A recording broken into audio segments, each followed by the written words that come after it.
My question is to the Acting Prime Minister. What is the importance of a person honouring their word in managing our international relationships, in our national security and in governing Australia?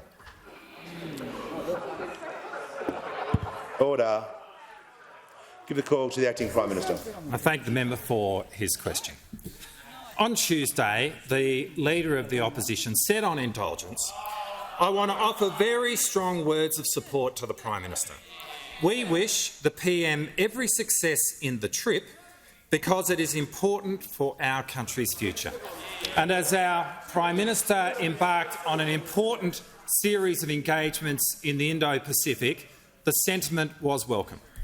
But within one day, yesterday, as Hansard now records, the Leader of the Opposition was mocking the Prime Minister for going on this very trip.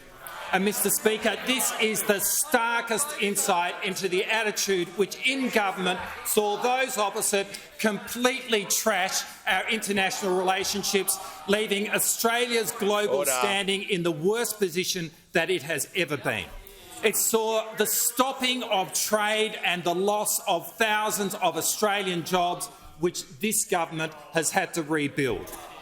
The constant addiction to low-rent politics is why we saw a revolving door of defence ministers give rise to a lost decade in defence policy, but they still had the time to use the Australian Defence Force to cut an ad to raise money for the Liberal Party.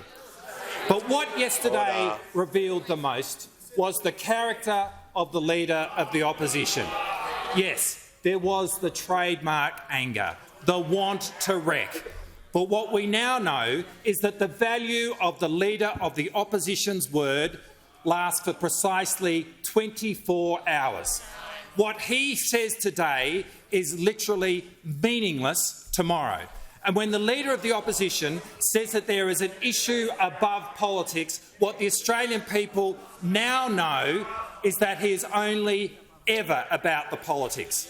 And in that, as his position as the Leader of his party actually denotes, he is the genuine heir of the Morrisonian legacy.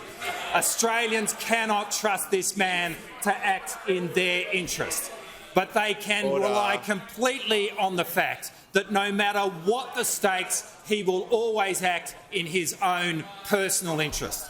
For those of us who are a part of the Albanese Labor government, it is genuinely the great privilege of our lives. But that privilege is grounded in our having the opportunity to be in the service of the Australian people. And in that, Mr Speaker, the Albanese Labor government is completely committed to working for Australia.